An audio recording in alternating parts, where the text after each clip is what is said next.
From a business standpoint, from a political standpoint, from an economic standpoint, my friends, we are in a Category 7 hurricane. And the good news is we are right now in the eye. It's kind of like that thing on top of you. But if you know anything about eyes, what you know is it seems calm, it seems quiet, it seems like nothing is going on. And if you look to the right or to the left, all hell is breaking out, and eventually all hell is going to come sit on top of your head. So it's not a time to put your deck chairs out, put on your suntan lotion and say, let's kick back and have a long neck. It's time to say, what am I going to do? Because this eye is going to pass over, and when it passes, it's going to hit, and it's going to hit hard. And the eye is China and India, which are two little countries that represent 40% of the world's population. Now, for those of you who are not familiar with the term SIP, strategic inflection point, a guy named Andy Grove came up with it. Well, he probably didn't come up with it, but he popularized it about mid-1990s. And so a strategic inflection point that Andy talked about is a time when all the rules simply don't work anymore. Everything that you took for granted doesn't make sense. And competitors that you never worried about are kicking your you-know-what. And things that you did that used to work aren't working. Everything is changed. New things are happening, and you don't have a clue about what to do, and your job is to figure out what the heck is going on and how do I adjust. I gave a speech a couple years ago in, well, this is a nice squeak, in Michigan, on the shore of Lake Michigan, a little small town. And I saw a really interesting column at the beginning. It said, most Americans didn't learn much history in school, and they've forgotten what they learned. So I'm going to spend a few seconds talking about history because to understand how significant this SIP is, this Category 7 hurricane is, you need to have a sense of history. End of World War II, 80 million people, between 80 to 100 million people died. That's a lot of people. What's significant is the overwhelming majority of the people who died during World War II were civilians on our side. But to get a sense of how significant that is, if you were to put it in 2010 terms, we're talking about a death toll close to 300 million people. 300 million people in 2010 terms. Every single factory of every single major competitor to the United States have been destroyed, either by themselves or by us. And so there's a short period of time where we were the only game in town. And we started to believe that because we were the only game in town, it was because we were inherently better than anybody else. But you guys are McCombs grads, and so you understand what happened. You destroy the infrastructure of your your competitors, what happens? When they rebuild, they have newer infrastructure than you. Okay? And because they had the crap kicked out of them, and a whole bunch of people died there, not here, there's a hunger that exists. And so eventually we ran into a world where we had more competition. Second thing is, and if you've taken any of my courses, and some of you have, and some of you actually came up to me and apologized for not taking my courses, and I try to tell you, it's all right. It's too late. There's life after Doggett. You're going to be fine. The most dangerous word in any language is the word assume or assumption. Because if you do work overseas, and I've traveled to 43 countries, worked in 28 countries, you quickly realize that there's so many different ways to do the same darn thing. One of the assumptions we made at the end of World War II and until, quite frankly, the mid-90s was that there are things called third world countries, lesser developed countries. They were poor, they were backward, they were corrupt, they were run by idiots, and they never ever would be anything other than all of the above.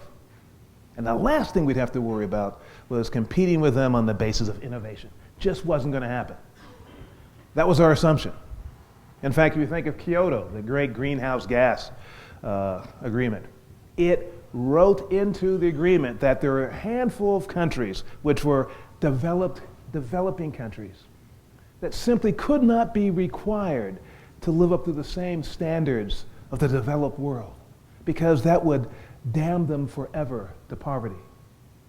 Little countries called China and India and Mexico and Nigeria and Indonesia and Brazil, always to be poor. And that's the late 90s.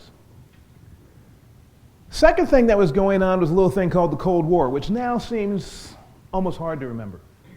But for those of us who are older, and my hair is finely grained, for those of us who remember, there was a time when we were worried about reds under the bed, where once a week we had our practice in elementary school or middle school, getting under the table. It was a airway drill. The Soviets are getting ready to nuke us. If you get under this table, you will survive. Now, the logic of this never made sense to me, but I have enough trouble with my teacher, so I got under the table anyway. But there was a time when the number one thing you would buy was not a lake house, it was a fallout shelter. And that was a big business. Fortunately, it's not a big business anymore. And so there's something called the Cold War, and we told the world that the commies were wrong and we were right. Our value system, our way of life was better. And for decades, we did whatever we needed to do to let people know that our way of life was better. And guess what? They heard us. Not because of what the politicians were saying, but because of what Hollywood and CNN were doing. Now, CNN celebrated its 25th headline news anniversary a couple years ago. And again, we take for granted the way the old world used to be. The old world of rushing home for the 5 or 6 o'clock p.m. news, because if you didn't see it, you wouldn't know what had happened in the world. And then CNN headline news came out and said, you can get home whenever you want to. In 30 minutes, we'll tell you what you need to know, from our point of view, of course. Well, that was revolutionary. Here, it was even more revolutionary overseas. Because at the same time CNN was coming out, you started to have satellite communications, and rogue satellite dishes started showing up in country after country. The U.S. Information Agency had always in the front of its buildings CNN, so that people from country X, Y, and Z could see CNN, and people were starting to see a world that was different. They had been told in the communist world, in the socialist world, that America was a trash pit, that there were race riots every day, and that everybody was living under trees or under bridges. And they saw that was not the case.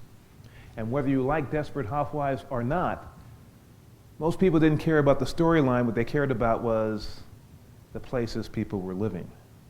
And they compared that to where they were living. They said, these people may have no morals, but their houses are really cool.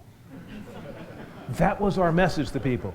And it was harder and harder and harder for the folks on the other side to perpetuate their lie that their way of life made more sense, because it didn't. You looked at the images, you looked at where you were, and you said, this sucks. And then what happened? Suddenly the Soviet Union ceased to exist. The Cold War ended. And I, to this day, think it is really amazing irony that Mikhail Gorbachev decided to end the existence of the Soviet Union on Christmas Day, a state that said there is no God other than the Communist Party. But as we all remember, our mothers, if they cared about us, warned us, be careful what you wish for, because you might get it. Be careful what you wish for, because we told people our way of life was better. We proved that our way of life was better, and whether or not there are people in this country who think our way of life makes sense, the rest of the world said, this is pretty cool. And now they decided they wanted it. So what does that mean? It means a strange thing happened.